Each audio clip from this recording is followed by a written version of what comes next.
The NFL, we got a peek inside the NFL building last night. Anthony Lynn, Sean McVay, Tom Telesco, and Tom Telesco's shirt were a big part of the conversation for last night's Hard Knocks debut. Last season, Hard Knocks was not well received, I believe, by a lot of people. For whatever reason, nobody knows, okay? Nobody knows why it wasn't as good. This year, it feels like they're going to be all the way back, AJ. Yeah, I think last year was the Raiders. So the quarterbacks, you had Derek Carr, Mike Glennon, they both just seem like really good people. Like real nice guys. They're not like super out there dynamic personalities. They may be, but at least they just seem like, hey, it's a good dude. It's like when you watch fighters or boxers, guys that are just good, solid humans, they don't always sell the most tickets. Yes. It's the wild cards that sell the tickets. Conor McGregor, people like that. For instance, they had Antonio Brown. That was the only – wasn't that – That's saga for one or two episodes, right, until he was gone. But that was great drama early on. Who set up the balloon thing? You think AB set up the balloon thing? You think somebody for the entrance? Yeah. The hot air balloon? Yeah, he set that up. No, I think somebody else set that up. I told him it would be a good idea. I don't think AB. He was always coming to Steelers camp in flashy ways like that. Helicopter, he came in one year. Yeah, he came in a right? helicopter. He showed up in a black and gold Bentley, I believe, one time. Whole cars. Nice. Did you like when Ramsey came in the Brinks truck? Was that Ramsey one year? Let's talk about last year. Let's talk about Ramsey. Davis. Yep. Yeah, he was in the back though, right? He was in the back. They opened the thing. He comes out. Yeah, the guy came out. The security. Yeah, it was great. That set the tone really good, I think, for his relationship with Jacksonville that year. You know what I mean? Like, I think that really set the tone well. And Jalen Ramsey, hey, that highlight reel they showed of him and how much he talks. Like, obviously, I love that type of player. But what he did to the media last night, I almost paused it, rewound it, and watched again. I'm like, this is exactly right. Because and the majority of media are good people, okay? Let's get that out there. A majority of media people are very good people. All you need is one bad person to kind of shade an entire group of people. We do a lot of broad brush painting in our society. It happens everywhere. So I don't want to do that with media. But there are some media who feel as if the press conference is their press conference, okay? They feel as if, like, the person that's up there speaking, and I did 0 press conferences. This is just as a spectator. They just act as if, okay, that person, I want you to give me the quote that I need for the story that I've already wrote, okay? So what this person was asking, and maybe it's because they're so comfortable in their house. You know what I mean? Like, if I'm in my living room talking to Jalen Ramsey, like, hey, Jalen, why don't you, you know what I mean? Like, there is a lot of that happening. But Jalen going, that's for my agent in the front office to handle it. Yeah, but you know, you gotta, that's not something I can worry about. They'll be able to figure it out. Yeah, but you, and he's like, hey, listen, man, because, by the way, Jalen is thinking about his contract. It's a natural thing. He's trying to handle it like a vet, though, because things that Jalen Ramsey has done in the past has probably been viewed as childish or something like that. So he's trying to be a veteran on the team. He even said that, like, hey, I'm trying not to be a distraction. I'm trying to be a leader on this team. Like, I'm giving the answer that literally I feel is the perfect answer here, and you guys are just trying to pry and pry and pry. Get off my ass. Like, I love that part. And I don't know if they were trying to make him look good or bad. In my eyes, I'm like, give me a Jalen Ramsey jersey stat. And he went back. Like, and he, after that whole thing happened, like, the people, I don't know, the PR people for the Rams or whatever, they went and got him, and he went back still. DB, he's stud, huh? Yeah, he's top notch. Top 3? He's top notch. What does he do best? You think that separates him? Well, you saw his competitor. So a lot of playing D-back is a lot of playing football period, but especially D-back is confidence, right? Because you're gonna get beat. You're gonna get beat. Everybody gets beat, but you gotta have that short-term memory,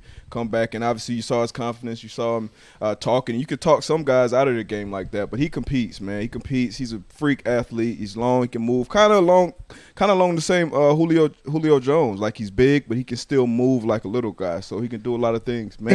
Is he like Richard? Ball skills. Way more athletic than Richard Sherman. Sherman, I think, is a more cerebral player, and he's been playing in the same system for a long time. Ball skills a little better than Jalen, but Jalen still has elite ball skills. So that's what separates. That whole Jaguars situation, everybody knew it was going to be ugly. Yeah. I mean, I didn't know that he was going to get traded away. 2 first-rounders, okay? That's a lot. Hey, for a corner? And by the way, immediate effect on the team, too. Yeah. And who got sent to Baltimore in that whole thing? Marcus Peters. He had immediate effect on Baltimore. It felt like everybody kind of won in that thing. But Jalen referenced last night, he said they knew the deal before they traded me about the contract. Like, he even referenced, like, hey, there was already a conversation. And he's worth 2 first-rounders. So I'd assume the Rams know that they're going to have to pay him. That's a big – How do they pay him, though? They can't. The Rams literally can't. That's why it's getting delayed, I'd assume, is because they have to figure out how to do that. And that's why they ship Gurley out and they ship Cooks out. You know what they could do? They could do a Patrick Mahomes type deal for him. Because Patrick Mahomes, not even in the top 50 salary cap hits of players next year for the next 2 years. Yeah, but see, you can get away with that with a quarterback. Corner, you don't It was know? a 10-year deal, wasn't it? Yeah, corner, you're not playing. You're not giving Jalen a 10-year deal. No, Yeah, but you can't- give him a can't. 5-year deal, right? You can spread out as much as you can, but I mean, they just put themselves. You got to restructure with multiple players to make some room, probably. But they could just push that son bitch to the back as much as they possibly can. And I assume, by the way, that's why they're in the problem that they're in right now is because there was a lot of that going on. And the highest paid running back, highest paid quarterback, highest paid D tackle, highest paid blah, blah, blah.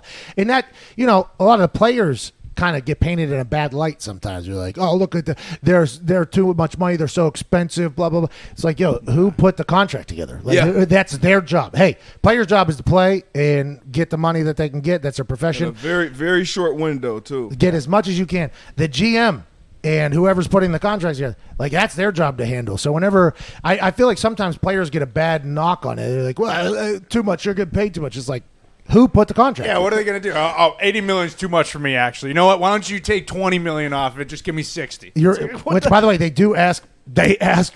That gets asked a lot on a very regular basis. Oh, yeah. Yeah, not that big. After obviously. the contract is. Oh, made? yeah. And then plus, we know a lot of guys get these 4, 5, 6 year deals. Even the Todd Gurley deal. Then they're shipped out of town after 2 if they don't take a pay cut. So the Rams aren't going anywhere. Do you They'll know be Todd around Gurley? for a long, long time. You No, know- I don't know him personally. I wish somebody did. I want to know what the hell was up with the last year. Like, did his knee hurt? Did McVay not want to play him? What? Well, Orlovsky said the other day about how Jared Goff, his O-line sucked. So also, was it the O-line? Because Gurley had he had 70 touchdowns receiving and catching throughout those 3 years? I mean, I don't know. Goff, little personality last night. running. Goff, little personality last night. I don't know. How'd you feel about Jared Goff last night, AJ? I like Jared Goff. Do you? I do. Yeah, why? Let's go through some other people there. Am I not allowed to think like Jared Goff? Are you down on him for some reason? And what about McVay, though? Do you think this? I don't know. This is my thing. Okay. I like to look at people in their eyes and just see if I think they got it or not. You know what I mean? Like, I want to know, if a guy. You don't think he has it? I don't know if he's got it. Maybe. I think he's really talented, but he feels like, and this is going to sound like I'm judging now, cool, laid back people, but I feel like at quarterback position, and I think we've had this conversation off the air, I think at quarterback position, you have to have I think there's a Type A, I'm going to win every single thing I'm a part of. I think so, and I think Crazy. Goff, You got to be a little bit crazy. and I think Goff's cool. I like Goff. I think he's talented, but I think to be that guy, you got to be. I think you got to. How about Justin Herbert? That's exactly I looked at. They made him look real good. Hey, Pep Hamilton's over there, by the way. Love Pep Hamilton over Love there. him. Tom Telesco, Pep Hamilton over there. I might become a big-time Chargers fan throughout this entire thing. That was the nicest thing I think I've ever. Jim Irsay gave me his plane last year, but after that, this guy, Tom Telesco, getting me in the NFL basically, and then wearing For the Brand on HBO. Awesome move for him. Big time.